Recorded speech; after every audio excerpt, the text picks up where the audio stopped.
A Course in Miracles, Urtext Manuscripts, complete 7-volume combined edition, Chapter 4, The Root of All Evil, Section A, Introduction.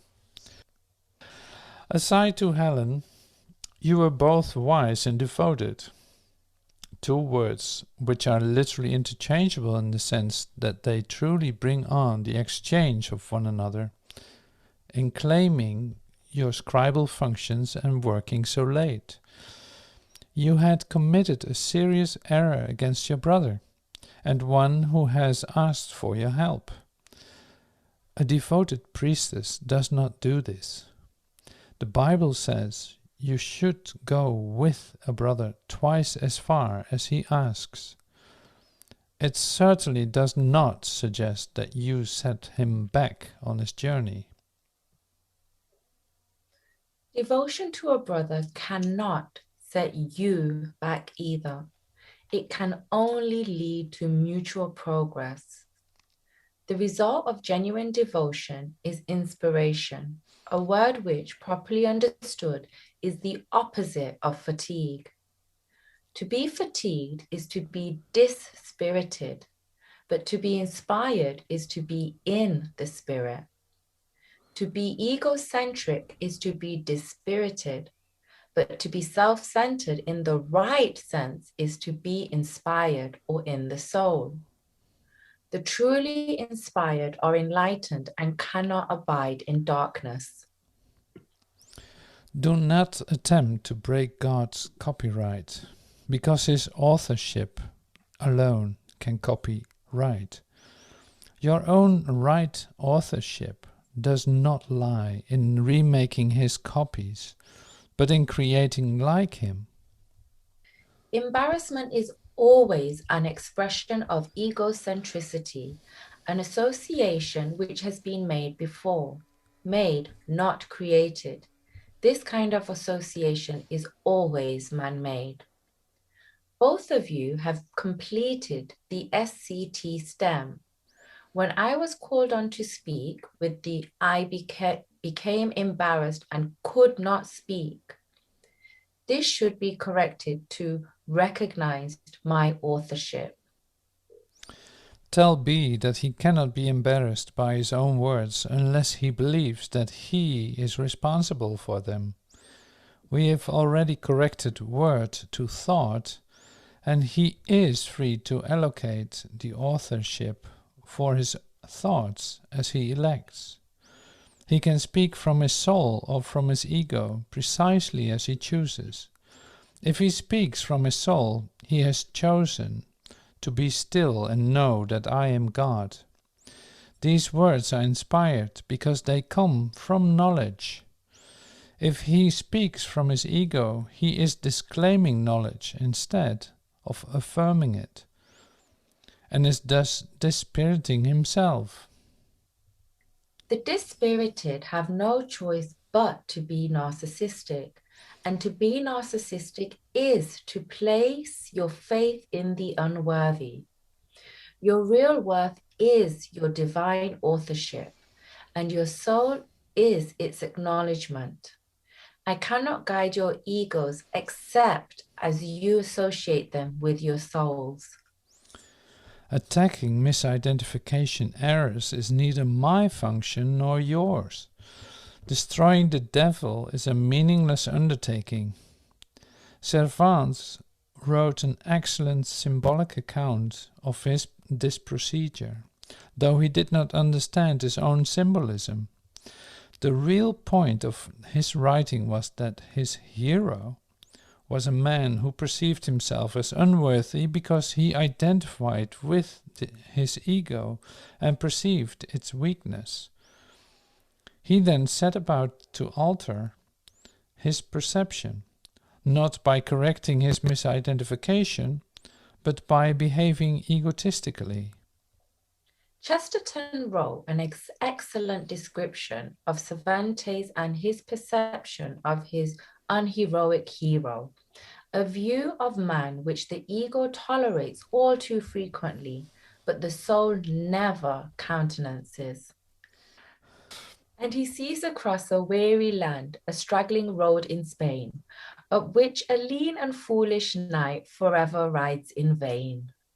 Do not embark on foolish journeys because they are indeed in vain. The ego may will them because the ego is both lean and foolish, but the soul cannot embark on them because it is forever unwilling to depart from its foundation. The journey to the cross should be the last foolish journey for every mind. Do not dwell upon it, but dismiss it as accomplished. If you can accept that as your own last foolish journey, you are free also to join my resurrection.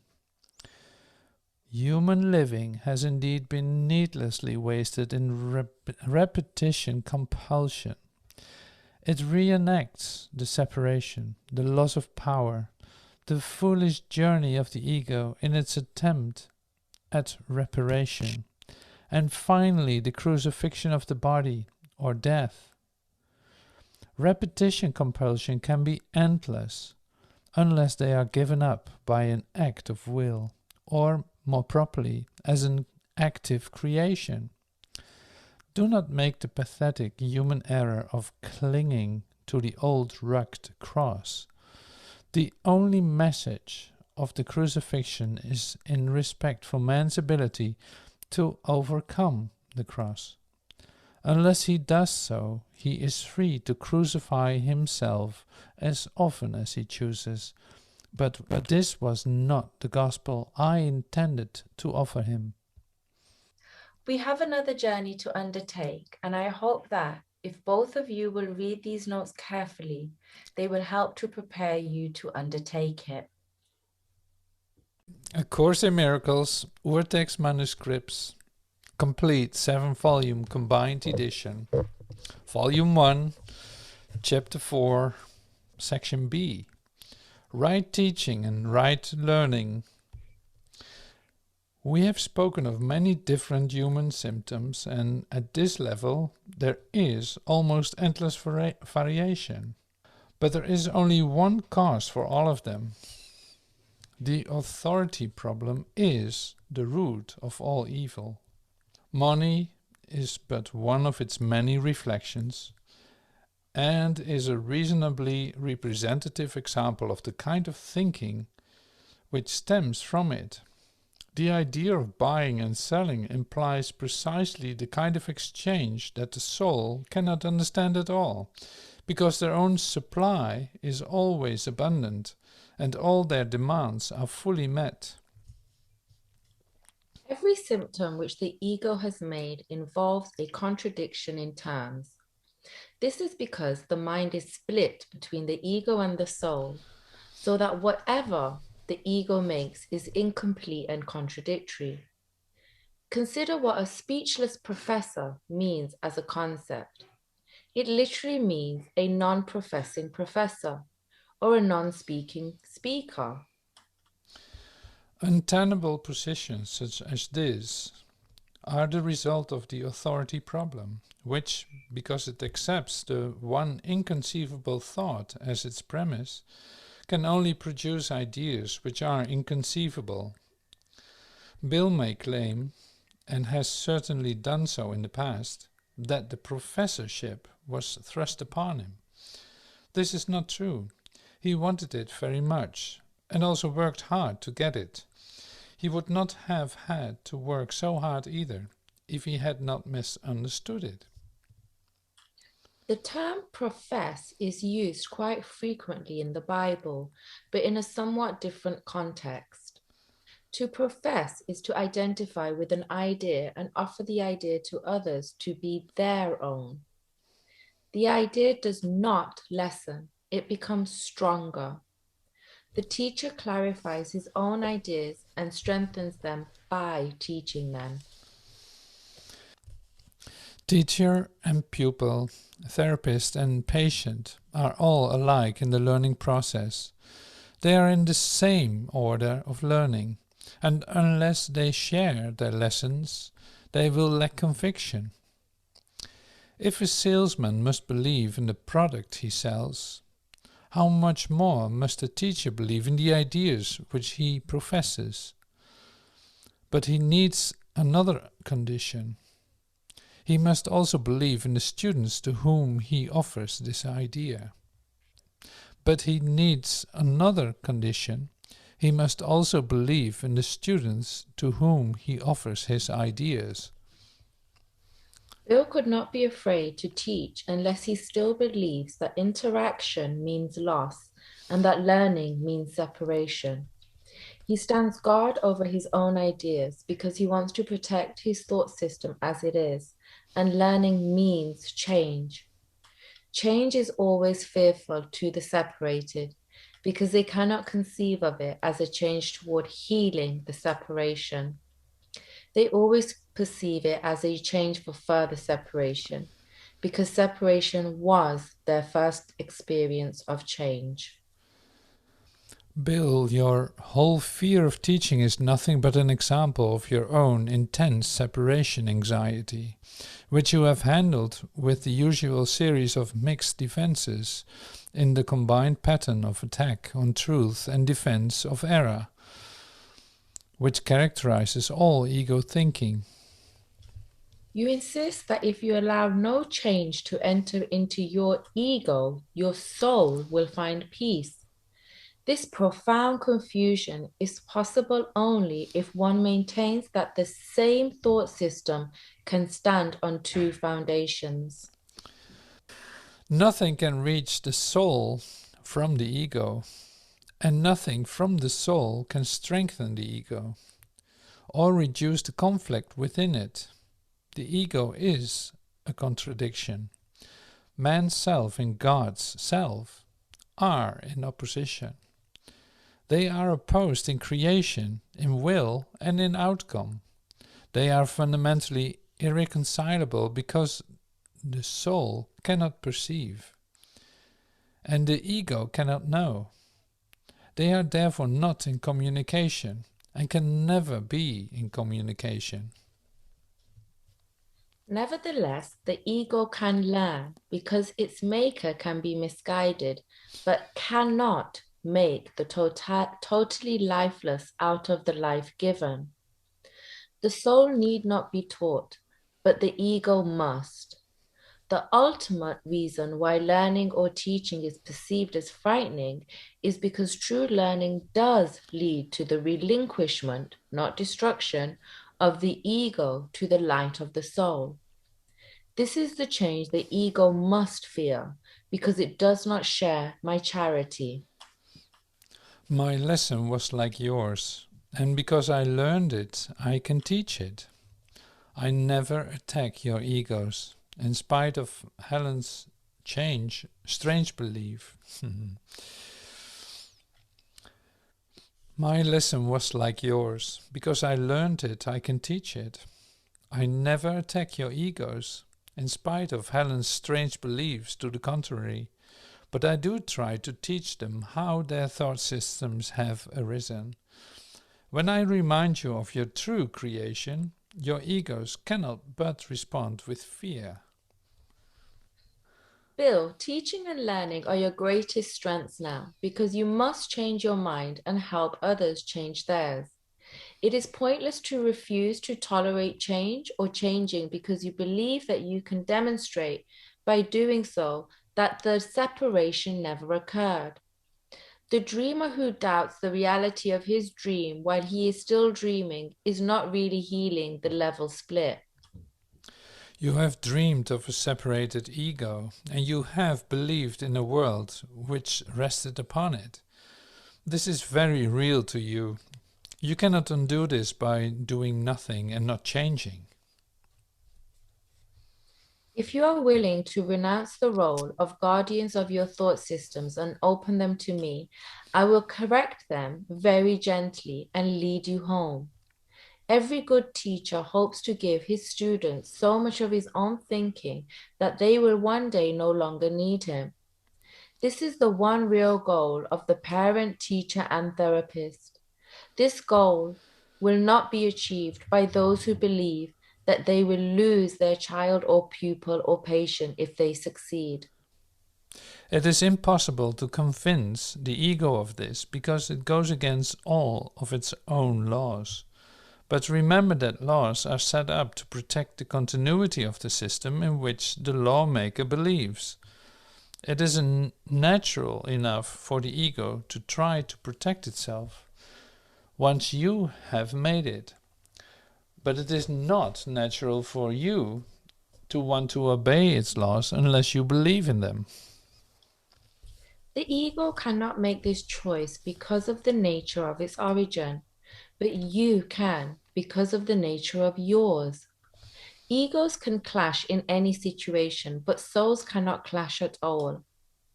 If you perceive a teacher as merely a larger ego, you will be afraid, because to enlarge an ego is to increase separation anxiety. Do not engage in this foolishness, Bill.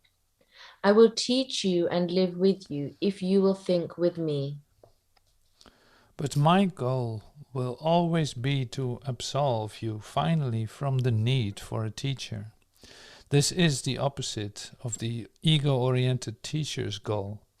He is concerned with the effects of his ego on others' egos, and he therefore interprets their interaction as a means of ego preservation.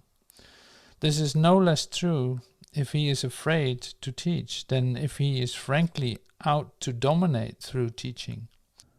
This is no less true if he is afraid to teach than if he is frankly out to dominate through teaching. The form of the symptom is only a reflection of his particular way of handling the separation anxiety. All separation anxiety is a symptom of a continuing will to remain separated. This cannot be repeated too often because you have not learned it. Bill, you are afraid to teach only because you are afraid of the impression your image of yourself will make on other images.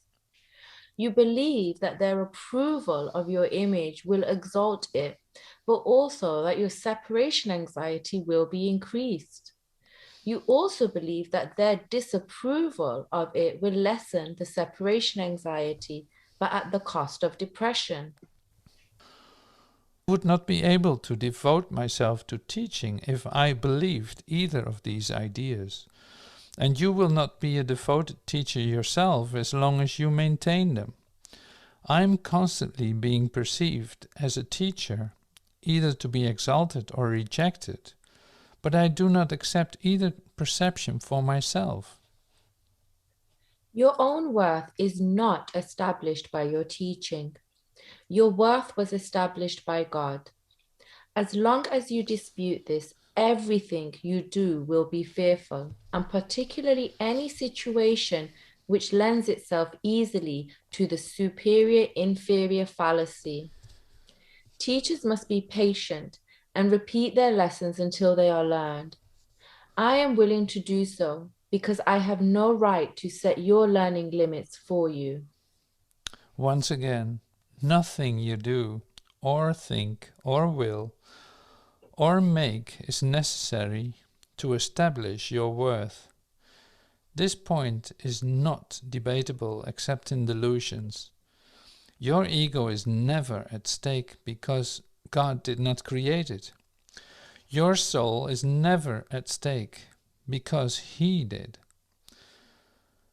Any confusion on this point is a delusion, and no form of devotion is possible as long as this delusion lasts.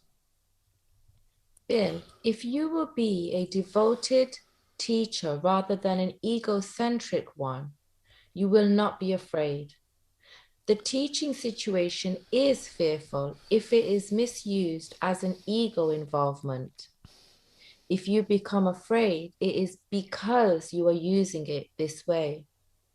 But the devoted teacher perceives the situation as it is and not as he wills it.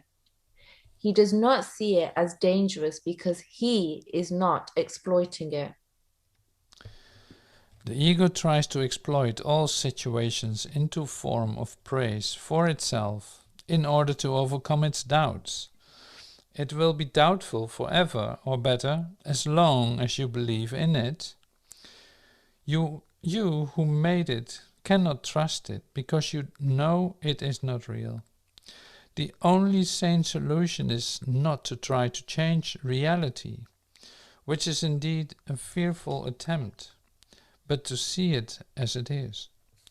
You are part of reality, which stands unchanged beyond the reach of your ego, but within easy reach of your soul. Bill, again, I tell you that when you are afraid, be still and know that God is real and you are his beloved Son, in whom he is well pleased. Do not let your ego dispute this, because the ego cannot know what is as far beyond its reach as you are. God is not the author of fear. You are.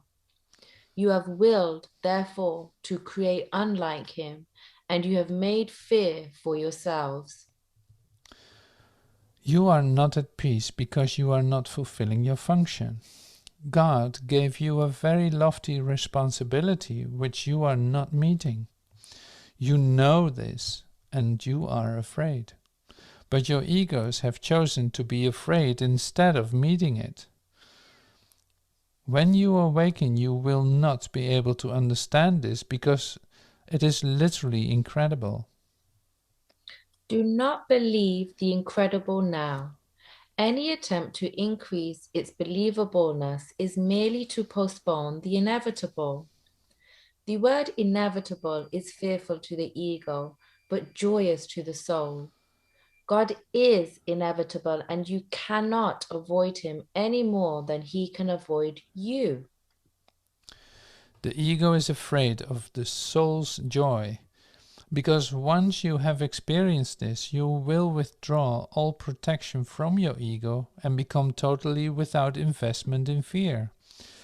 Your investment is great now because fear is a witness to the separation, and your ego rejoices when you witness to it. Leave it behind. Do not listen to it and do not preserve it. Listen only to God, who is as incapable of deception as are the souls he created. As teachers and therapists, release yourselves and release others. Do not present a false and unworthy picture of yourself to others or accept such a picture of them yourselves. The ego has built a shabby and unsheltered home for you, because it cannot build otherwise.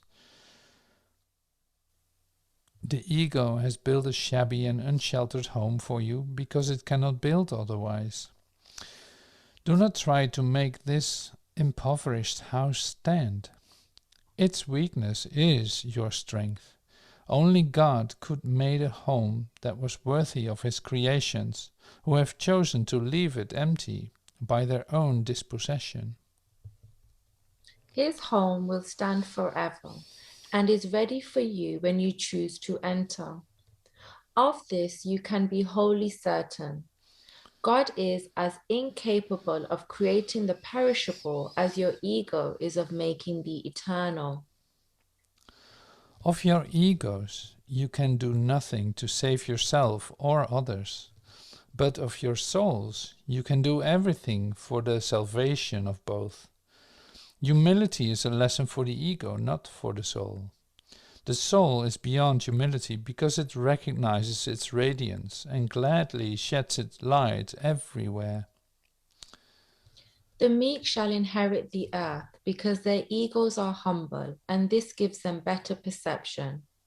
The kingdom of heaven is the right of the soul, whose beauty and dignity are beyond doubt, beyond perception, and stand forever as the mark of the love of God for his creations, who are wholly worthy of him and only of him. Nothing else is sufficiently worthy to be a gift for a creation of God himself. I will substitute for your ego if you will, but never for your soul. A father can safely leave a child with an elder brother who has shown himself responsible, but this involves no confusion about the child's origin. The brother can protect the child's body and his ego, which are very closely associated, but he does not confuse himself with the father because he does this, although the child may. The reason why I can be entrusted with your body and your egos is simply because this enables you not to be concerned with them and me to teach you their unimportance. I could not understand their importance to you if I had not once been tempted to believe them myself. Let us undertake to learn this lesson together so we can also be free of them together. I need devoted teachers as much as I need devoted priestesses. They both heal the mind, and that is always my own aim. The soul is far beyond the need of your protection or mine. The biblical quotation should read, "In this world you need not have the tribulation because I have overcome the world. That is why you should be of good cheer." Bill's course was very carefully chosen because abnormal psychology is ego psychology. This is precisely the kind of content which should never be taught from the ego, whose abnormality should be lessened by teaching, not increased. You, Bill, are particularly well suited to perceive this difference and can therefore teach this course as it should be taught. Most teachers have an unfortunate tendency to teach the course abnormally, and many of the students are apt to suffer considerable perceptual distortion because of their own authority problem. Your teaching assignment, and I assure you it is an assignment, will be to present perceptual distortions without either engaging in them yourself or encouraging your students to do so. This interpretation of your role and theirs is too charitable to induce fear. If you adhere to this role, you will both engender and experience hope, and you will inspire rather than dispirit the future teachers and therapists I am entrusting to you. I promise to attend myself, and you should at least credit with me with some dependability in keeping my own promises. I never make them lightly because I know the need my brothers have for trust. A Course in Miracles, Urtext Manuscripts, complete 7-volume combined edition. Volume 1, Chapter 4, Section C, The Ego and False Autonomy. Bill has asked lately how the mind could ever have made the ego. This is a perfectly reasonable question. In fact, the best question either of you could ask. There is no point in giving an historical answer, because the past does not matter in human terms, and history would not exist if the same errors were not being repeated in the present. Bill has often told you that your thinking is too abstract at times. And he's right. Abstraction does apply to knowledge, because knowledge is completely impersonal, and examples are irrelevant to its understanding. However, perception is always specific, and therefore quite concrete. Perceptual distortions are not abstractions. They are merely confusions. Each man makes one ego for himself, although it is subject to enormous variation because of its instability, and one for everyone he perceives, which is equally variable. Their interaction is a process which literally alters both, because they were not made either by or with the unalterable. It is particularly important to realize that this alteration can and does occur as readily when the interaction takes place in the mind as when it involves physical presence. Thinking about another ego is as effective in changing relative perception as is their physical interaction. There could be no better example of the fact that the ego is an idea, though not a reality-based thought. Your own present state is the best concrete example Bill could have of how the mind could have made the ego. You do have real knowledge at times, but when you throw it away, it is as if you never had it. This willfulness is so apparent that Bill needs only perceive it to see that it does happen. If it can occur that way in the present, why should he be surprised that it occurred that way in the past? All psychology rests on the principle of continuity of behavior. Surprise is a reasonable response to the unfamiliar, but hardly to something that has occurred with such persistence. An extreme example is a good teaching aid, not because it is typical, but because it is clear. The more complex the material, the clearer the example should be for teaching purposes. Bill, remember that for your own course and do not avoid the dramatic. It holds the student's interest precisely because it is so apparent that it can be readily perceived. But as we have said before, all teaching devices in the hands of good teachers are aimed at rendering themselves unnecessary. I would therefore like to use your present state as an example of how the mind can work, provided you both fully recognize that it need not work that way. I never forget this myself, and a good teacher shares his own ideas, which he himself believes. Otherwise, he cannot really profess them as we used the term before. With full recognition of its transitory nature, a recognition I hope you both share, Helen offers a very good teaching example of alternations between soul and ego, with concomitant variation between peace and frenzy. In answer to Bill's question, it is perfectly apparent that when she is ego-dominated, she does not know her soul. Her abstract ability, which is perfectly genuine and does stem from knowledge, cannot help her because she has turned to the concrete, which she cannot handle abstractly. Being incapable of appropriate concreteness perceptually, because her ego is not her natural home, she suffers from its intrusions, but not from complete lack of knowledge.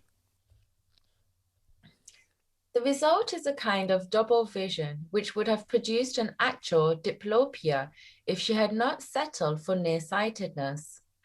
This was an attempt to see the concrete more clearly through the ego's eyes, without the interference of the longer range. Her virtual lack of astigmatism is due to her real efforts at objectivity and fairness. She has not attained them, or she would not be nearsighted. But she has tried to be fair with what she permitted herself to see. Why are you surprised that something happened in the dim past, when it is so clearly happening right now? You forget the love that even animals have for their own offspring, and the need they feel to protect them. This is because they regard them as part of themselves. No one disowns something he regards as a very real part of himself. Man reacts to his ego much as God does to his souls, with love, protection, and great charity. The reaction of man to the self he made is not surprising at all.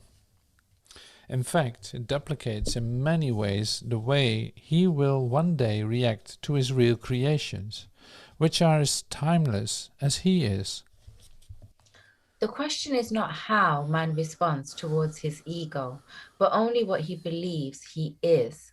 Again, belief is an ego function, and as long as your origin is open to belief at all, you are regarding it from an ego viewpoint. This is why the Bible quotes me as saying, "Ye believe in God, believe also in me." Belief does apply to me because I am the teacher of the ego. When teaching is no longer necessary, you will merely know God. Belief that there is another way is the loftiest idea of which ego thinking is capable. This is because it contains a hint of recognition that the ego is not the self. Helen always had this idea, but it merely confused her. Bill, you were more capable of a long-range view, and that is why your eyesight is good.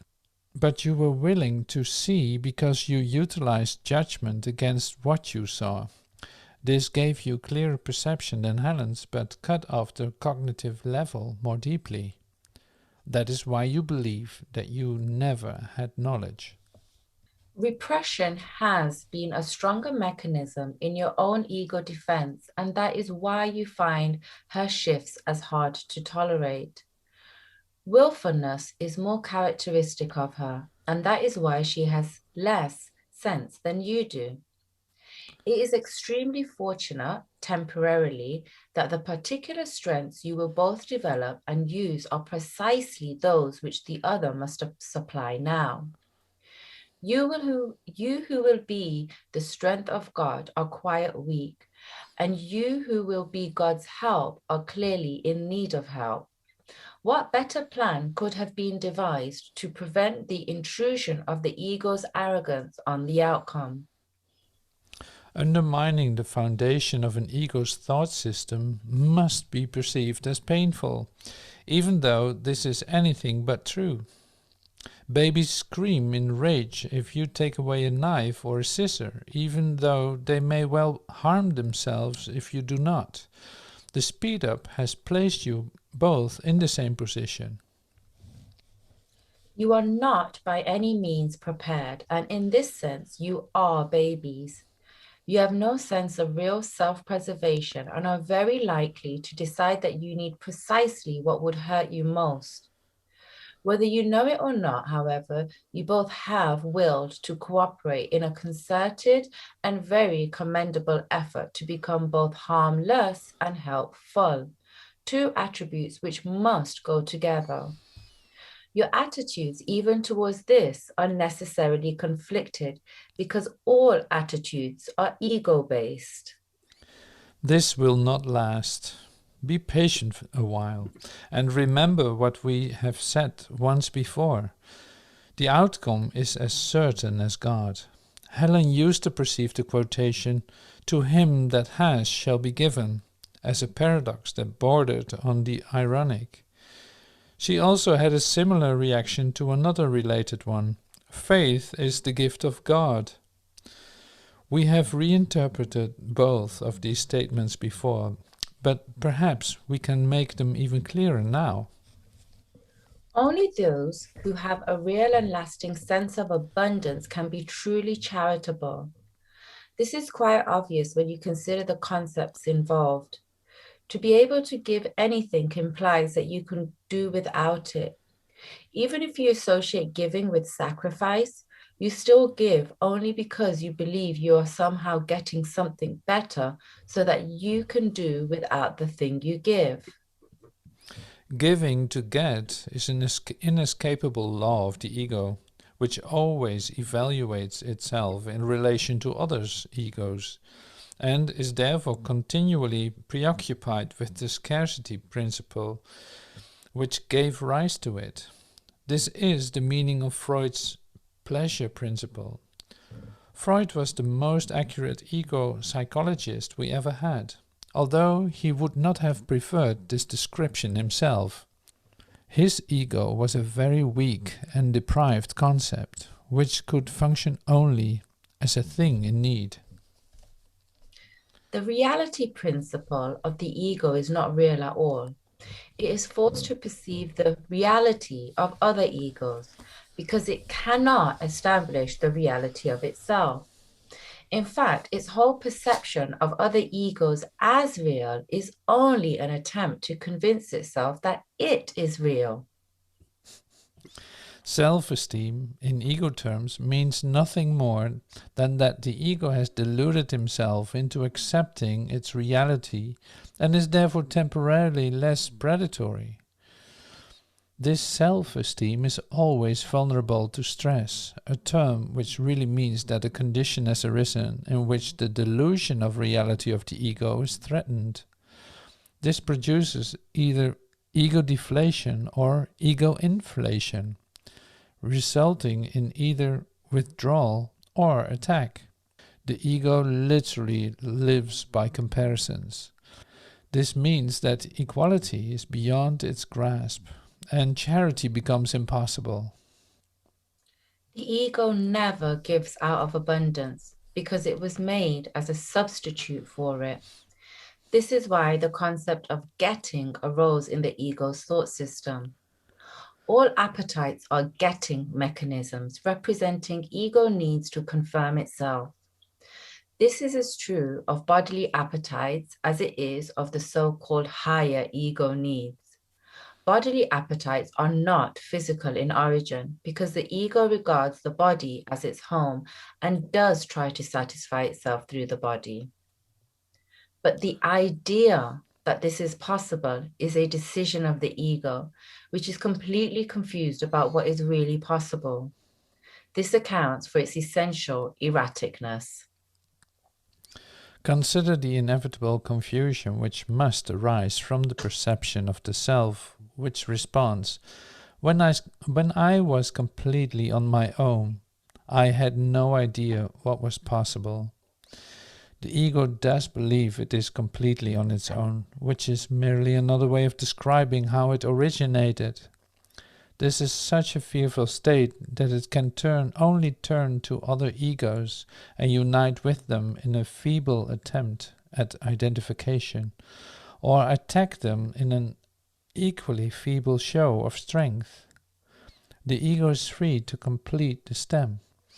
When I was completely on my own, in any way it chooses, but it is not free to consider the validity of the premise itself, because this premise is its foundation.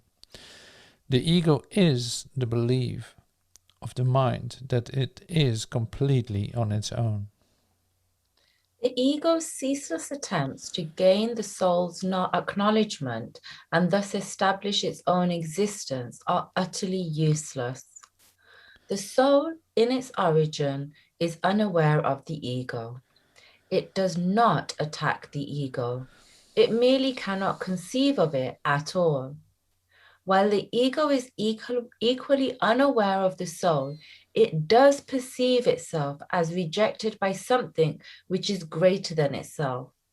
This is why self-esteem in ego terms must be a delusion. The creations of God do not create myths, but the creative efforts of man can turn to mythology, but only under one condition. What man then makes is no longer creative. Myths are entirely perceptions and are so ambivalent in form and so characteristically good and evil in nature that the most benevolent of them is not without fearful components, if only in innuendo. Myths and magic are closely associated, in that myths are usually related to the ego origins, and magic to the powers which the ego ascribes to itself. Every mythological system includes an account of the creation and associates this with a particular perception of magic. Battle for survival is nothing more than the ego's struggle to preserve itself and its interpretation of its own beginning. The beginning is always associated with physical birth because nobody maintains that the ego existed before the point in time. The religiously ego-oriented tend to believe that the soul existed before and will continue to exist afterwards, after temporary lapse into ego life. Some actually believe that the soul will be punished for this lapse, even though in reality it could not possibly know anything about it. The term salvation does not apply to the soul, which is not in danger and does not need to be salvaged. Salvation is nothing more than that right-mindedness, which is not the one-mindedness of the soul, but which must be accomplished before one-mindedness can be restored. Right-mindedness dictates the next step automatically, because right perception is uniformly without attack, so that wrong-mindedness is obliterated. The ego cannot survive without judgment and is laid aside accordingly. The mind then has only one direction in which it can move. The directions which the mind will take are always automatic because they cannot but be dictated by the thought system to which it adheres. Every thought system has internal consistency, and this does provide a basis for the continuity of behavior. However, this is still reliability and not validity. Reliable behavior is a meaningful perception as far as the ego thinking goes. However, valid behavior is an expression which is inherently contradictory because validity is an end and behavior is a means. They cannot be combined logically because when an end has been attained, the means for its attainment are no longer meaningful. Test constructors recognize that there are different kinds of validity, and also that they are of different orders. This means that they do not mean truth and do not pretend to mean it. Test validity can be judged by logic, by theory, and by practice, each being regarded as a different dimension. In each case, the amount of confidence is expressed in some form of percentage, either quantitatively or merely in terms of high, moderate, and low. But the hypothesis is tested as either true or false, to be accepted or rejected accordingly. If it is shown to be true, it becomes a fact, after which no one attempts to evaluate it unless its status as fact is questioned. Every idea which the ego has accorded the status of fact is questionable because facts are in the realm of knowledge. Confusing realms of discourse is a thinking error which philosophers have recognized for centuries. Psychologists are generally quite deficient in this respect, as are many theologians. Data from one realm of discourse do not mean anything in another, because they can be understood only within the thought systems of which they are a part. This is why psychologists are concentrating increasingly on the ego in an attempt to unify their clearly unrelated data. It need hardly be said that an attempt to relate the unrelated cannot succeed. The recent ecological emphasis is but a more ingenious way of trying to impose order on chaos. We have already credited the ego with considerable ingenuity, though not with creativeness. But it should also be remembered that inventiveness is really wasted effort, even in its most ingenious forms. We do not have to explain anything. This is why we need not trouble ourselves with inventiveness. The highly specific nature of invention is not worthy of the abstract creativity of God's creations. A Course in Miracles, Urtext Manuscripts, complete 7-volume combined edition, Volume 1, Chapter 4, Section D, Love Without Conflict. When Helen read this to you, Bill, try to listen very carefully. You have never understood what the kingdom of heaven is within you means. The reason that you cannot understand it is because it is not understandable to the ego, which interprets it as something outside is inside, which does not mean anything. The word within does not belong. The kingdom of heaven is you. What else but you did the Creator create? And what else but you is his kingdom? This is the whole message of the atonement. a message which in its totality transcends the sum of its parts, which we have covered before. Christmas is not a time, it is a state of mind. The Christ mind wills for the soul, not from the ego, and the Christ mind is yours. You too have a kingdom which your soul has created. It has not ceased to create because your ego is set on the road of perception. Your soul's creations are no more fatherless than you are. Your ego and your soul will never be co-creators, but your soul and your creator will always be. Be confident that your creations are as safe as you are. The kingdom is perfectly united and perfectly protected, and the ego will not prevail against it. Amen.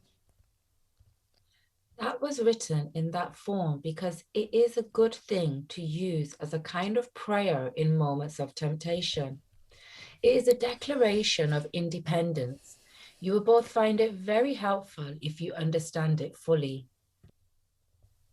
In its characteristic upside-down way, the ego has taken the impulses from the superconsciousness and perceives them as if they arise in the unconscious. The ego judges that it is. The ego judges what is to be accepted, and the impulses from the superconscious are unacceptable to it, because they clearly point the unexistence of the ego itself. The ego therefore experiences threat, and not only censors but also reinterprets the data.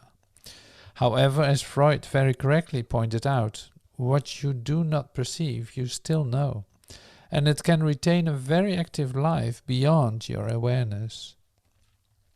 Repression thus operates to conceal not only the baser impulses, but also the most lofty ones from the ego's awareness, because both are threatening to the ego, and being concerned primarily with its preservation in the face of threat, it perceives them as the same.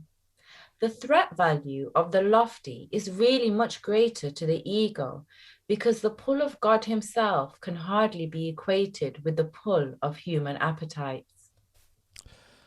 By perceiving them as the same, the ego attempts to save itself from being swept away, as it would surely be in the presence of knowledge. The upper level of the unconscious thus contains the call of God as well as the call of the body. That is why the basic conflict between love and fear is unconscious. The ego cannot tolerate either and represses both by resorting to inhibition. Society depends on inhibiting the former, but salvation depends on disinhibiting the latter. The reason you need my help is because you have repressed your own guide and therefore need guidance. My role is to separate the true from the false in your own unconscious, so it can break through the barriers the ego has set up and shine into your minds. Against our united strength, the ego cannot prevail. It should be quite apparent to you by now why the ego regards the soul as its enemy. The ego arose from the separation, and its continued existence depends on your continuing belief in the separation. Reducing the soul impulses to the unconscious, the ego has to offer you some sort of reward for maintaining this belief. All it can offer is a sense of temporary existence which begins with its own beginning and ends with its own ending. It tells you that this life is your existence because it is its own. Against this sense of temporary existence, the soul offers the knowledge of permanence and unshakable being. No one who has experienced the revelation of this can ever fully believe in the ego again. How can its meager offering to you prevail against the glorious gift of God? You who identify with your egos cannot believe that God loves you. You do not love what you have made, and what you have made does not love you. Being made out of the denial of the Father, the ego has no allegiance to its own maker. You cannot conceive of the real relationship that exists between God and his souls because of the hatred you have for the self you have made. You project unto your own idea of yourself the will to separate, which conflicts with the love you also feel for what you have made because you made it. No human love is without this ambivalence, and since no ego has experienced love without ambivalence, the concept is beyond its understanding. Love will enter immediately into any mind which truly wants it, but it must want it truly. This means that it wants it without ambivalence, and this kind of wanting is wholly without the ego's drive to get. There's a kind of experience that is so different from anything the ego can offer that you will never recover. The word is used quite literally here. You will never be able to hide again. It is necessary to repeat that your belief in darkness and in hiding is why the light cannot enter. The Bible has many references to the immeasurable gifts which are for you, but for which you must ask. This is not the condition as the ego sets conditions. It is the glorious condition of what you are. No force except your own will is strong enough or worthy enough to guide you. In this, you are as free as God and must remain so forever. You can never be bound except in honor, and that is always voluntary. Let us ask the Father in my name to keep you mindful of his love for you and yours for him. He has never failed to answer this request, because it asks only for what he has already willed. Those who call truly are always answered. Note, Helen became very fearful here and rather vaguely thought the answer was, "Thou shalt have no other gods before me, because there are none." You still think there are. It has never really entered your minds to give up every idea you have ever had that opposes knowledge. You retain thousands of little scraps of meanness which prevent the Holy One from entering. Light cannot penetrate through the walls you make to block it, and it is forever unwilling to destroy what you have made. No one can see through a wall, but I can step around it. Watch your minds for the scraps of meanness, or you will be unable to ask me to do so. I can help you only as our Father created us. I will love you and honor you and maintain complete respect for what you have made. But I will neither love nor honor it unless it is true. I will never forsake you any more than God will, but I must wait as long as you will to forsake yourselves. Because I wait in love and not in impatience, you will surely ask me truly. I will come gladly in response to a single unequivocal call. Watch carefully and see what it is you are truly asking for. Be very honest with yourselves about this, for we must hide nothing from each other. If you will really try to do this, you have taken the first step towards preparing your minds for the Holy One to enter. We will prepare for this together, and once he has come, you will be ready to help me make other minds ready for him. How long will you deny him his kingdom? In your own unconscious, deeply repressed by the ego, is the declaration of your release. God has given you everything. This is the one fact which means that the ego does not exist, and which therefore makes it profoundly afraid. In the ego's language, to have and to be are different, but they are identical to the soul. It knows that you both have everything and are everything. Any distinction in this respect is meaningful only when the idea of getting, which implies a lack, has already been accepted. That is why we made no distinction before between having the kingdom of God and being the kingdom of God. The calm being of God's kingdom, which in your sane mind is perfectly conscious, is ruthlessly banished from the part of the mind which the ego rules. The ego is desperate because it opposes literally invincible odds whether you're asleep or awake. Consider how much vigilance you have been willing to exert to protect your ego, and how little you have been willing to exert to protect your higher mind. Who but the insane would undertake to believe what is not true, and then protect this belief at the cost of truth? A Course in Miracles, Urtext Manuscripts, complete 7-volume combined edition, Volume 1, Chapter 4, Section E, The Escape from Fear. If you cannot hear the voice of God, it is because you do not choose to listen. The fact that you do listen to the voice of your ego is demonstrated by your attitudes, your feelings, and your behavior. Your attitudes are obviously conflicted. Your feelings have a narrow range on the negative side, but are never purely joyous, and your behavior is either strained or unpredictable. Yet this is what you want. This is what you are fighting to keep, and what you are vigilant to save.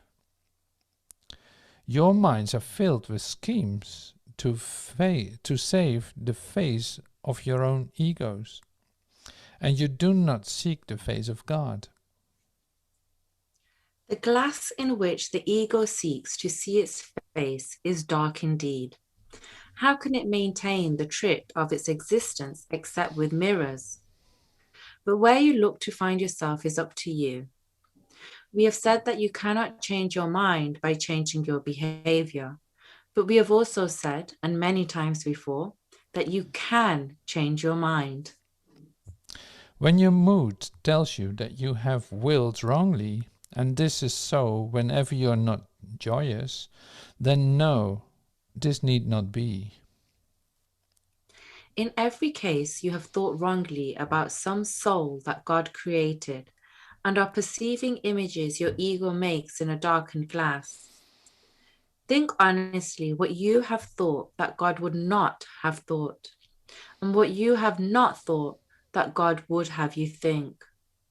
Search sincerely for what you have done and left undone accordingly, and then change your minds to think with God.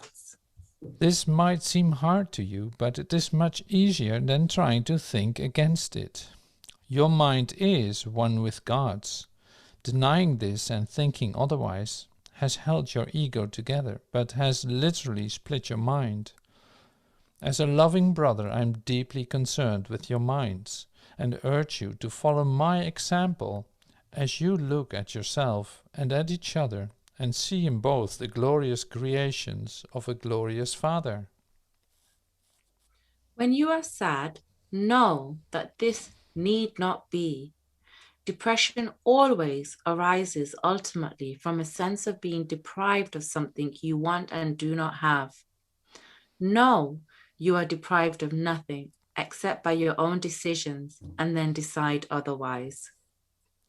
When you are anxious, know that all anxiety comes from the capriciousness of the ego, and need not be. You can be as vigilant against the ego's dictates as for them. When you feel guilty, know that your ego has indeed violated the laws of God, but you have not. Leave the sins of the ego to me. That is what the atonement is for.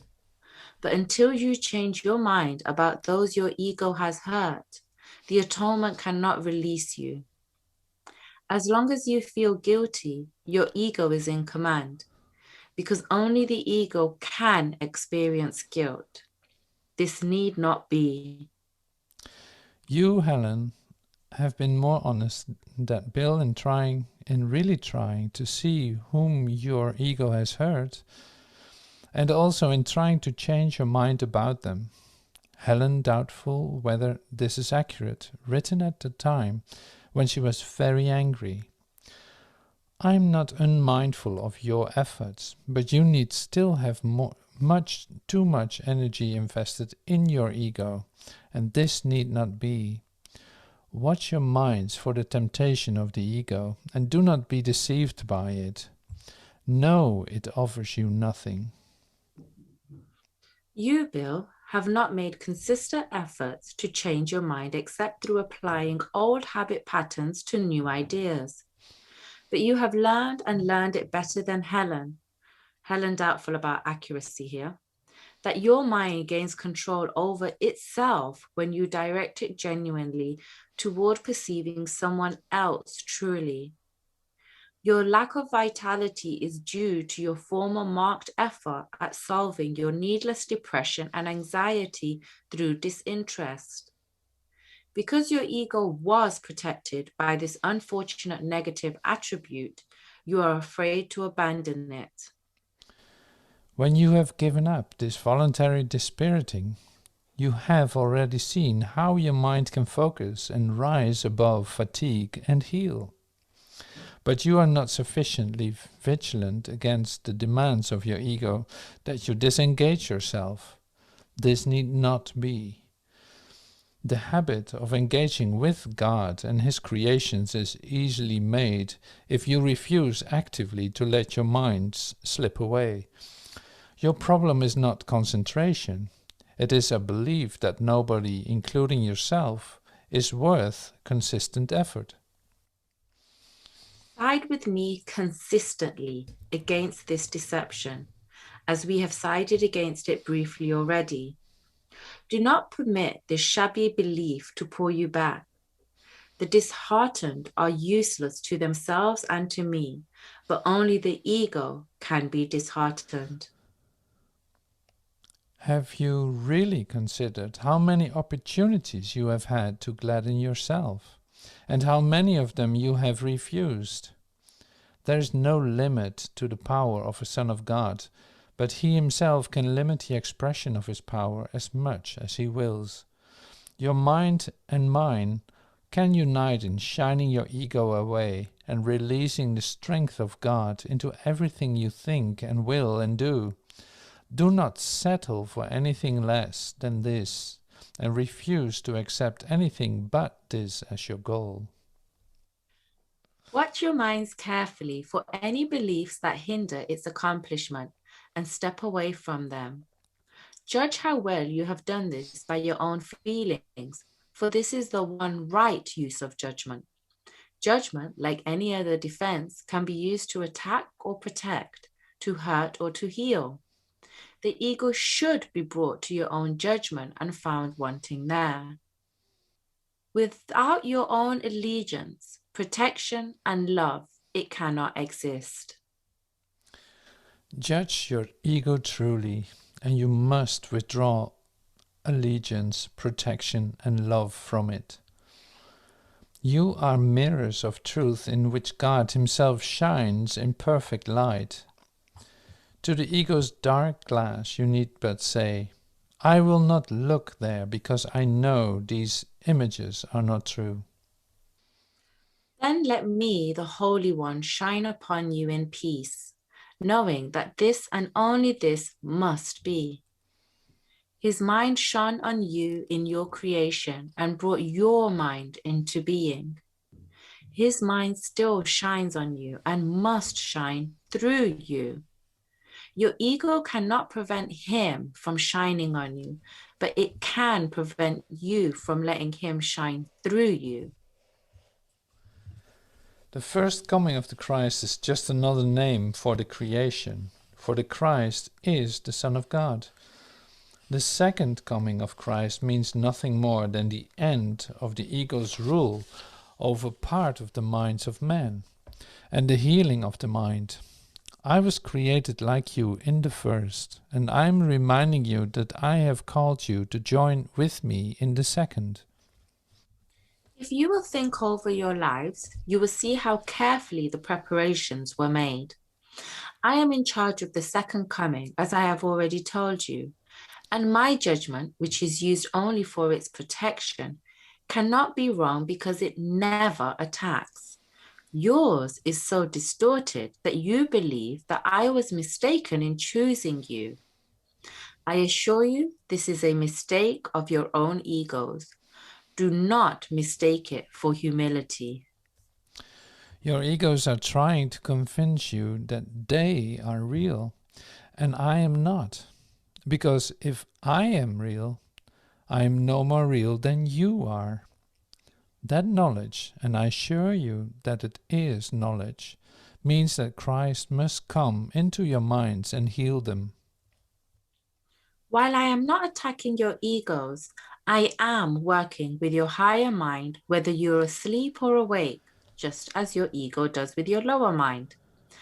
I am your vigilance in this because you are too confused to recognize your own hope. I was not mistaken. Your minds will elect to join with mine, and together we are invincible. You too will yet come together in my name, and your sanity will be stored. I raised the dead by knowing that life is an eternal attribute of everything that the living God created. Why do you believe that it is harder for me to inspire the dispirited or to stabilize the unstable? I do not believe that there is an order of difficulty in miracles. You do. I have called, and you will answer. I know that miracles are natural because they are expressions of love. My calling you is as natural as your answer and as inevitable.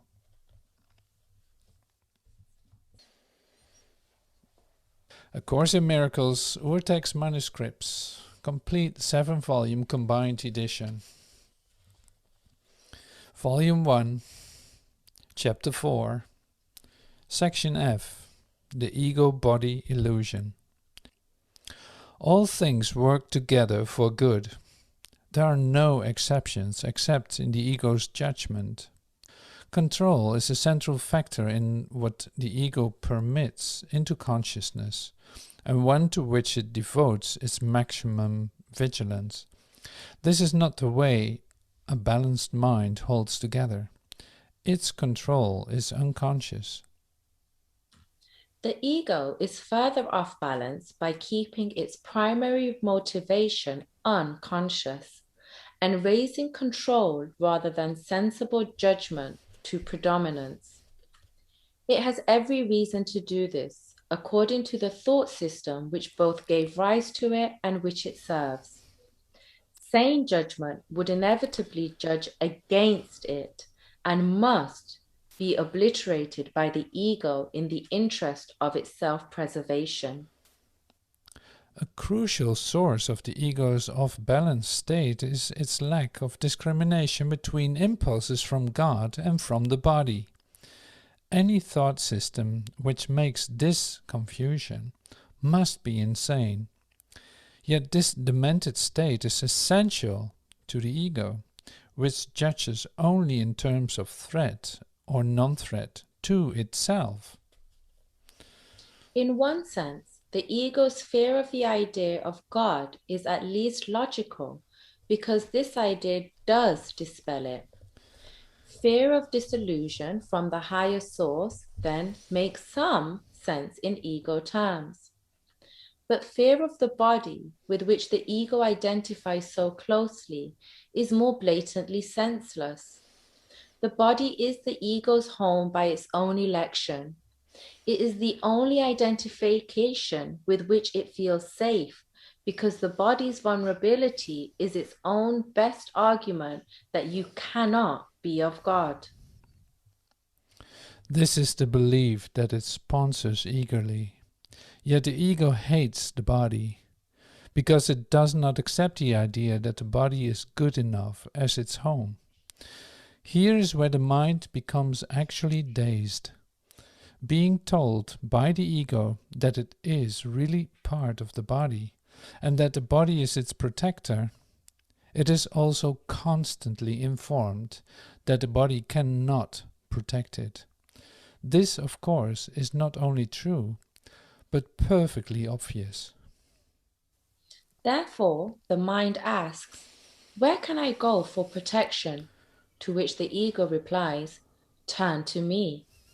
The mind, and not without cause, reminds the ego that it has itself insisted that it is identified with the body, so there is no point in turning to it for protection. The ego has no real answer to this because there isn't any, but it does have a typical solution. It obliterates the question from the mind's awareness. Once unconscious, it can and does produce uneasiness, but it cannot be answered because it cannot be asked. This is why the question must be asked. Where am I to go for protection? Only an insane mind fails to ask it. Even the insane ask it unconsciously, but it requires real sanity to ask it consciously. If you will remember your dream about the recorder, which was remarkably accurate in some ways because it came partly from ego-repressed knowledge, the real problem was correctly stated as, "What is the question?" Because, as you very well know, the answer could be found if the question were recognized. If you remember, there were a number of solutions you attempted, all ego-based, not because you thought they would really work, but because the question itself was obscure. When the Bible says, "Seek and ye shall find," it does not mean that you should seek blindly and desperately for something you wouldn't recognize. Meaningful seeking is consciously undertaken, consciously organized, and consciously directed. Bill's chief contribution to your venture is his insistence that the goal be formulated clearly and kept in mind. You, Helen, are not good at doing this. You still search for many gods simultaneously, and this goal confusion, given a strong will, must produce chaotic behavior. Bill's behavior is not chaotic because he is not so much goal-divided as not goal-oriented. Where Helen has overinvested in many goals, Bill has underinvested in all goals. He has the advantage of potentially greater freedom from distractibility, but he does not care enough to use it. Helen has the advantage of great effort, but she keeps losing sight of the goal. Bill has very intelligently suggested that you both should set yourself the goal of really studying this course. There can be no doubt of the wisdom of this decision for any student who wants to pass it. But knowing your individual weaknesses as learners and being a teacher with some experience, I must remind you that learning and wanting to learn are inseparable. All learners learn best when they believe what they are trying to learn is of value to them. But values in the world are hierarchical, and not everything you may want to learn has lasting value. Indeed, many of the things you want to learn are chosen because their value will not last. The ego thinks it is an advantage not to commit itself to anything that is eternal, because the eternal must come from God. Eternalness is the one function that the ego has tried to develop, but has systematically failed. It may surprise you to learn that the ego willed to do so. It could have made the eternal because, as a product of the mind, it is endowed with the power of its own creator. But the decision to do this, rather than the ability to do this, is what the ego cannot tolerate. That is because the decision from which the ability would naturally develop would necessarily involve true perception, a state of clarity which the ego, fearful of being judged truly, must avoid. The results of this dilemma are peculiar, but no more so than the dilemma itself. The ego has reacted characteristically here as elsewhere, because mental illness, which is always a form of ego involvement, is not a problem of reliability as much as of validity. The ego compromises with the issue of the eternal, just as it does with all issues that touch on the real question in any way. By compromising in connection with all tangential questions, it hopes to hide the real question and keep it out of mind.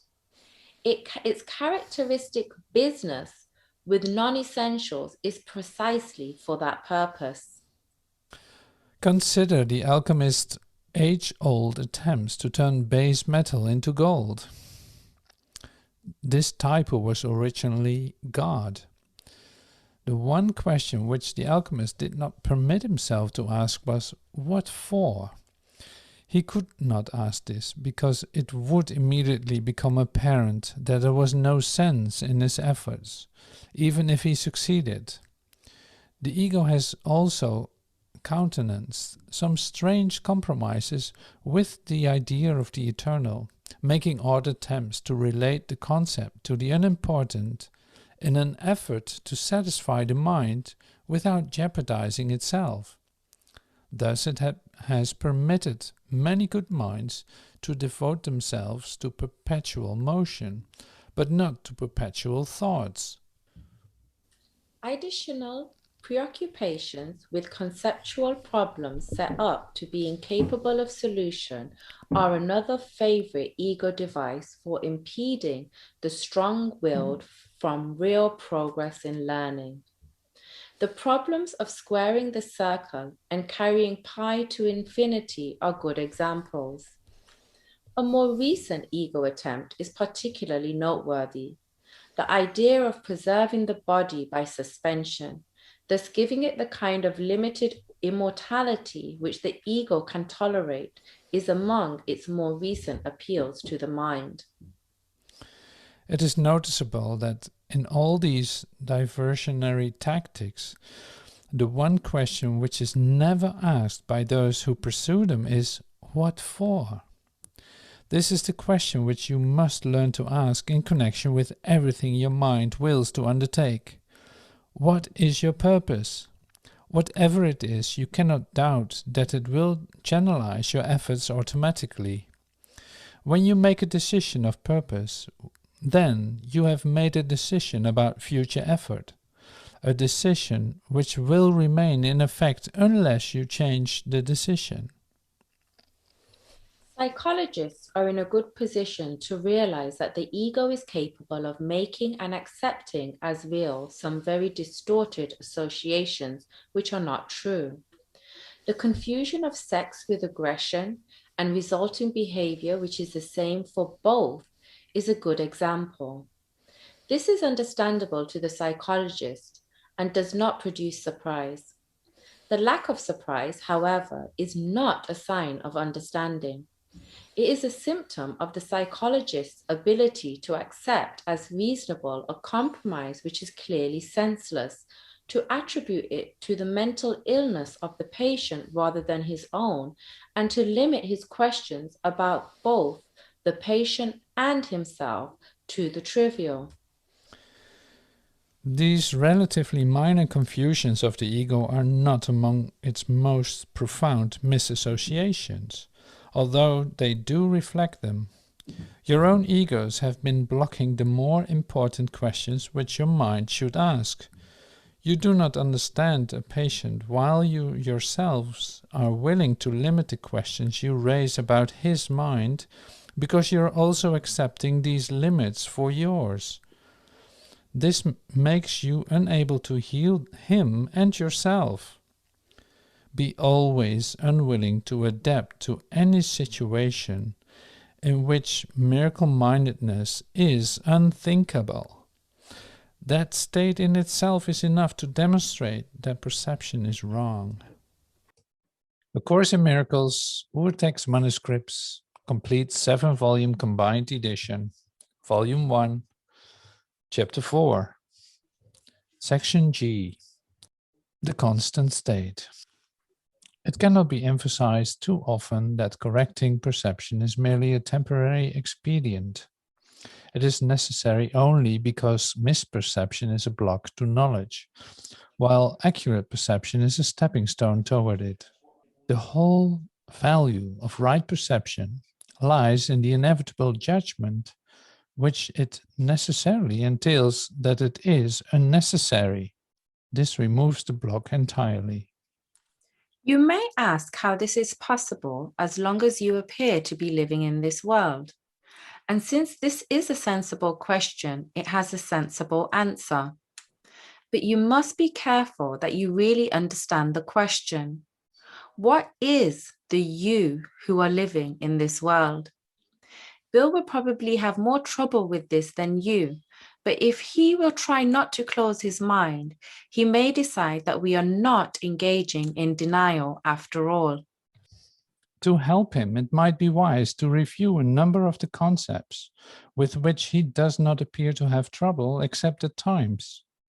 He liked the idea of invisibility and was particularly open to the concept of different orders of reality. He also found the notion of varying densities of energy appealing. While he may yet agree that these are merely teaching aids, this is a good time to employ them. Immortality is a constant state. It is as true now as it ever was or will be because it implies no change at all.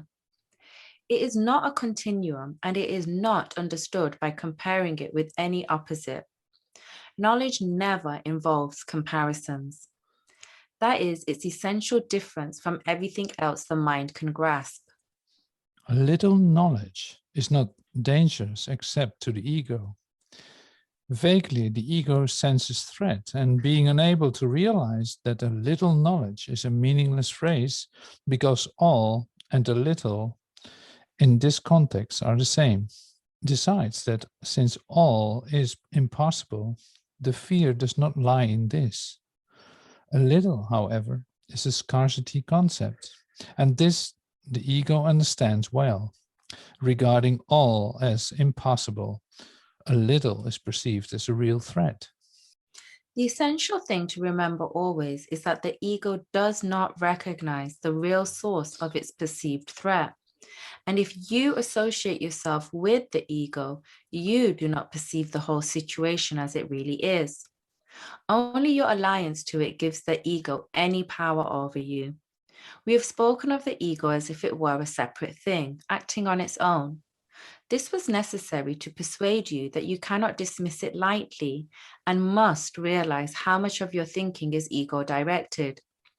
But we cannot safely leave it at that, or you will regard yourselves as necessarily conflicted as long as you are here, or more properly, believe that you are here. The ego is nothing more than a part of your belief about yourselves. Your other life has continued without interruption and has been and always will be totally unaffected by your attempts to dissociate. The ratio of repression and dissociation of truth varies with the individual ego illusion. Tell Bill that phrase is very good, but dissociation is always involved, or you would not believe that you are here. When I told Bill to concentrate on the phrase, "Here I am, Lord," I did not mean in this world, by here. I wanted him to think of himself as a separate consciousness, capable of direct communication with the creator of that consciousness. He too must begin to think of himself as a very powerful receiving and sending channel, a description I once gave you symbolically. Remember that he understood it before you did because you are more disassociative and less repressed. Your great debt to each other is something you would never forget. It is actually the same debt that you owe to me. Whenever you react egotistically toward each other, you are throwing away the graciousness of your indebtedness and your holy perception it would produce. The reason why the term holy can be used here is that as you learn how much you are indebted to the whole sonship, which includes me, you come as close as knowledge as perception ever can. This gap is so small, knowledge can easily flow across it and obliterate it forever. You have very little trust in me as yet, but it will increase as you turn more and more often to me instead of your egos for guidance. The results will convince you increasingly that your choice in turning to me is the only sane one you can make. No one who has learned from experience that one choice brings peace and joy while another brings chaos and disaster needs much conditioning. The ego cannot withstand the conditioning process because the process itself demonstrates that there is another way. Classic conditioning by a rewards model has always been most effective. Howard Hunt made a very good point in this connection, even though he did not understand that the real reason why conditioning through pain is not the most efficient method is because pain itself is an ego illusion and can never induce more than a temporary effect. The rewards of God are immediately recognized as eternal. Since this recognition is made by you and not by your ego, the recognition itself establishes that you and your ego cannot be identical. You may believe that you have already accepted the difference, but you are by no means convinced as yet. The very fact that you are preoccupied with the idea of escaping from the ego shows this. You cannot escape from the ego by humbling it, or controlling it, or punishing it. The ego and the soul do not know each other. The separated mind cannot maintain the separation except by dissociating. Having done this, it utilizes repression against all truly natural impulses, not because the ego is a separate thing, but because you want to believe that you are. The ego is a device for maintaining this belief, but it is still only your willingness to use the device that enables it to endure. My trust in you is greater than yours in me at the moment, but it will not always be that way. Your mission is very simple. You have been chosen to live so as to demonstrate that you are not an ego. I repeat that I do not choose God's channels wrongly. The Holy One shares my trust and always approves my atonement decisions because my will is never out of accord with His. I've told you several times that I'm in charge of the atonement. This is only because I completed my part in it as a man and can now complete it through other men. My chosen receiving and sending channels cannot fail because I will lend them my strength as long as theirs is wanting. I will go with you to the Holy One, and through my perception, he can bridge the little gap. Your gratitude to each other is the only gift I want. I will bring it to God for you, knowing that to know your brother is to know God. A little knowledge is an all-encompassing thing. If you are grateful to each other, you are grateful to God for what He created. Through your gratitude, you can come to know each other, and one moment of real recognition makes all men your brothers because they are all of your Father. Love does not conquer all things, but it does set all things right. Because you are all the kingdom of God, I can lead you back to your own creations, which you do not yet know. God has kept them very safe in His knowing while your attention has wandered. Bill gave you a very important idea when he told you that what has been dissociated is still there. I am grateful to him for that, and I hope that he will not decide that it is true only for you, even though dissociation is much more apparent in you, and repression is much more evident in him.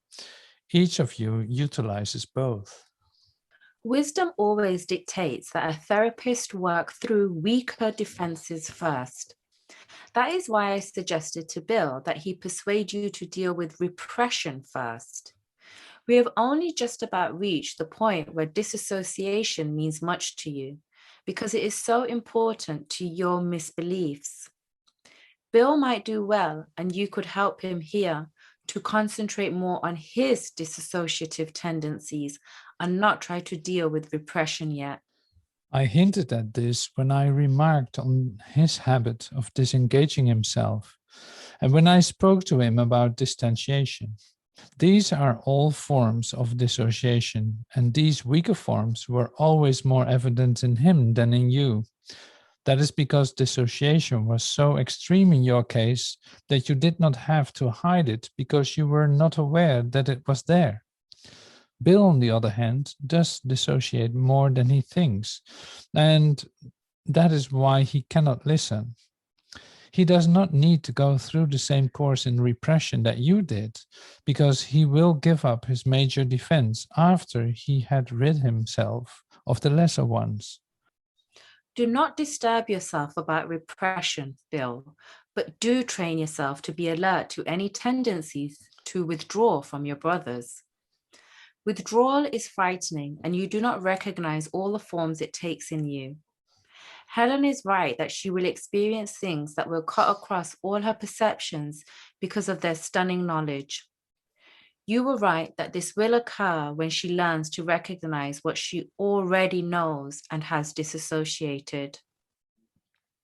You, Bill, will learn somewhat differently because you are afraid of all complete involvements and believe that they lessen you.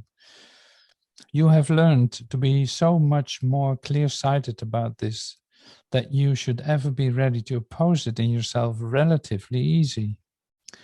As you come closer to a brother, you do approach me, and as you withdraw from him, I become distant to you.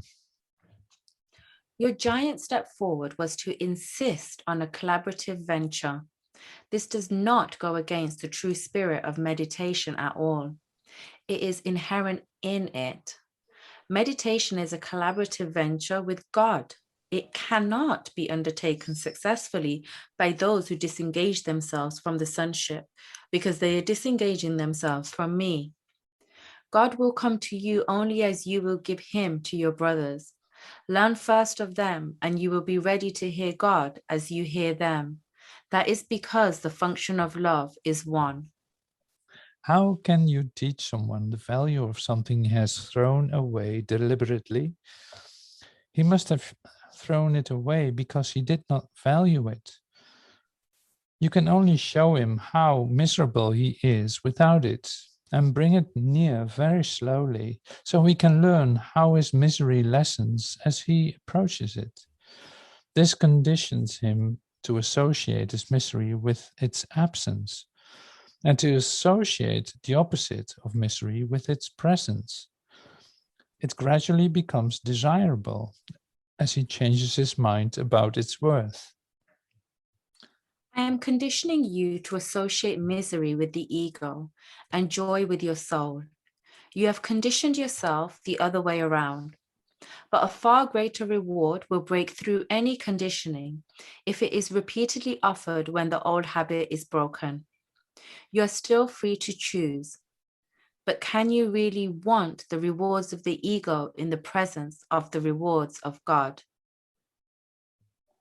A Course in Miracles, Urtext Manuscripts, complete 7-volume combined edition, Volume 1, Chapter 4, Section H. Creation and communication. It should be clear that, while the content of any particular ego illusion does not matter, it is usually more helpful to correct it in a specific context. Bill is right that you are too abstract in this matter.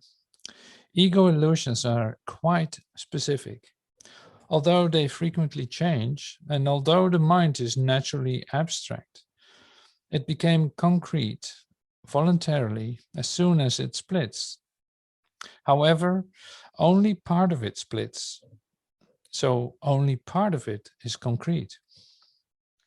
The concrete part is the same part that believes in the ego, because the ego depends on the specific. It is the part that believes your existence means you are separate. Everything the ego perceives is a separate whole, without the relationships that imply being. The ego is thus against communication, except insofar as it is utilized to establish separateness rather than to abolish it. The communication system of the ego is based on its own thought system, as is everything else it dictates. Its communication is controlled by its need to protect itself, and it will disrupt communication when it experiences threat. While this is always so, individual egos perceive different kinds of threat, which are quite specific in their own judgment. For example, although all forms of perceived demands may be classified or judged by the ego as coercive, for example, although all forms of perceived demands may be classified or judged by the ego as coercive communication, which must be disrupted, the response of breaking communication will nevertheless be to a specific person or persons. The specificity of the ego's thinking then results in a spurious kind of generalization, which is really not abstract at all. It will respond in certain specific ways to all stimuli which it perceives as related. In contrast, the soul reacts in the same way to everything it knows is true and does not respond at all to anything else. Nor does it make any attempt to establish what is true. It knows that what is true is everything that God created. It is in complete and direct communication with every aspect of creation because it is in complete and direct communication with its creator. This communication is the will of God. Creation and communication are synonymous. God created every mind by communicating his mind to it, thus establishing it forever as a channel for reception of his mind and will. Since only beings of a like order can truly communicate, his creations naturally communicate with him and communicate like him. This communication is perfectly abstract, in that its quality is universal in application and not subject to any judgment, any exception, any alteration. God made you by this and for this. The mind can distort its functions, but it cannot endow itself with those it was not given. That is why the mind cannot totally lose the ability to communicate, even though it may refuse to utilize it on behalf of being. Existence as well as being rests on communication. Existence is specific in how, what, and with whom communication is worth undertaking. Being is completely without these distinctions. It is a state in which the mind is in communication with everything that is real, including its own soul. To whatever extent you permit this state to be curtailed, you are limiting your sense of your own reality, which becomes total only by recognizing all reality in the glorious context of its real relationship to you. This is your reality. Do not desecrate it or recoil from it. It is your real home, your real temple, and your real self. God, who encompasses all being, nevertheless created separate beings who have everything individually, but who want to share it to increase their joy. Nothing that is real can be increased except by sharing it. That is why God Himself created you. Divine abstraction takes joy in application, and that is what creation means. How, what, and to whom are irrelevant because real creation gives everything since it can only create like itself. Remember that in being, there is no difference between having and being, as there is in Remember that in being, there is no difference between having and being as there is in existence. In the state of being, the mind gives everything always. The Bible repeatedly states that you should praise God. This hardly means that you should tell him how wonderful he is. He has no ego with which to accept thanks and no perceptions with which to judge your offerings. But unless you take your part in the creation, his joy is not complete because yours is incomplete. And this he does know.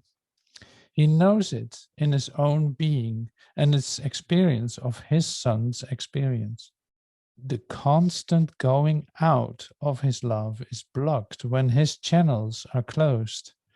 And he is lonely when the minds he created do not communicate fully with him. God has kept your kingdom for you, but he cannot share his joy with you until you know it with your whole mind. Even revelation is not enough because it is communication from God, but it is not enough until it is shared. God does not need revelation returned to him, which would clearly be impossible, but he does want revelation brought to others. This cannot be done with the actual revelation because its content cannot be expressed, and it is intensely personal to the mind which receives it. But it can still be returned by that mind through its attitude to other minds, which the knowledge from the revelation brings. God is praised whenever any mind learns to be wholly helpful. This is impossible without being wholly harmless because the two beliefs cannot coexist. The truly helpful are invulnerable because they are not protecting their egos so that nothing can hurt them. Their helpfulness is their praise of God, and he will return their praise of him because they are like him and can rejoice together. God goes out to them and through them, and there is great joy throughout the kingdom. Every mind that is changed adds to this joy with its own individual willingness to share it. The truly helpful are God's miracle workers, whom I direct until we are all united in the joy of the kingdom. I will direct you to wherever you can be truly helpful and to help whoever can follow my guidance through you. I arranged for Bill to attend the rehabilitation meetings for very good reasons, and I want him to know them so we can share our goal there. A Course in Miracles, Urtext Manuscripts, complete 7-volume combined edition, Volume 1, Chapter 4, Section I, True Rehabilitation. Properly speaking, every mind which is split needs rehabilitation. The medical orientation emphasizes the body, and the vocational orientation stresses the ego. The team approach generally leads more to confusion than anything else, because it is too often misused as an expedient for sharing the ego's dominion with other egos rather than as a real experiment of cooperation of minds. The reason why Bill needs this experience is because he needs rehabilitating himself. How often have I answered, help him, when you asked me to help you? He too has asked for help, and he has been helped whenever he was truly helpful to you. He has also gained to whatever extent he could give. He will help you more truly by going if he can remember all the time he is there, that his only reason for being there is to represent me. Rehabilitation as a movement has been an improvement over overt neglect, but it is often little more than a painful attempt on the part of the halt to lead the blind. Bill, you will see that this is at every meeting, but this is not why you were chosen to go.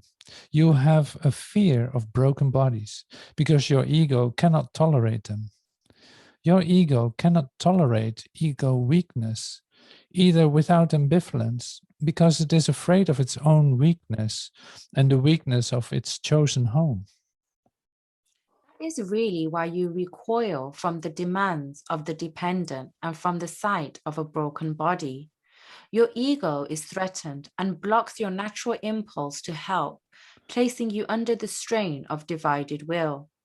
You withdraw to allow your ego to recover and to regain enough strength to be helpful again on a basis limited enough not to threaten your ego, but also too limited to give you joy. Those with broken bodies are often looked down on by the ego because of its belief that nothing but a perfect body is worthy as its own temple. A mind that recoils from a hurt body is in great need of rehabilitation itself. A damaged brain is also hardly a danger. All symptoms of hurt need true helpfulness, and whenever they are met with this, the mind that so meets them heals itself. Rehabilitation is an attitude of praising God as He Himself knows praise. He offers praise to you, and you must offer it to others. The real limitations on clinical psychology, as it is evaluated by its followers at present, are not reflected by the attitudes of psychiatrists or medical boards or hospital administrators, even though most of them are sadly in need of rehabilitation themselves. The real handicaps of the clinicians lie in their attitudes to those whom their egos perceive as weakened and damaged. By these evaluations, they have weakened and damaged their own helpfulness and have thus set their own habilitation back. Rehabilitation is not concerned with the ego's flight for control, nor the ego's need to avoid and withdraw. Still, you can do much on behalf of your own rehabilitation and Helen's, and much more universally as well, if you think of the Princeton meetings in this way. I am here only to be truly helpful. I am here to represent Christ who sent me. I do not have to worry about what to say or what to do, because the one who sent me will direct me. I am content to be whatever He wishes, knowing He goes there with me. I will be healed as I let Him teach me to heal.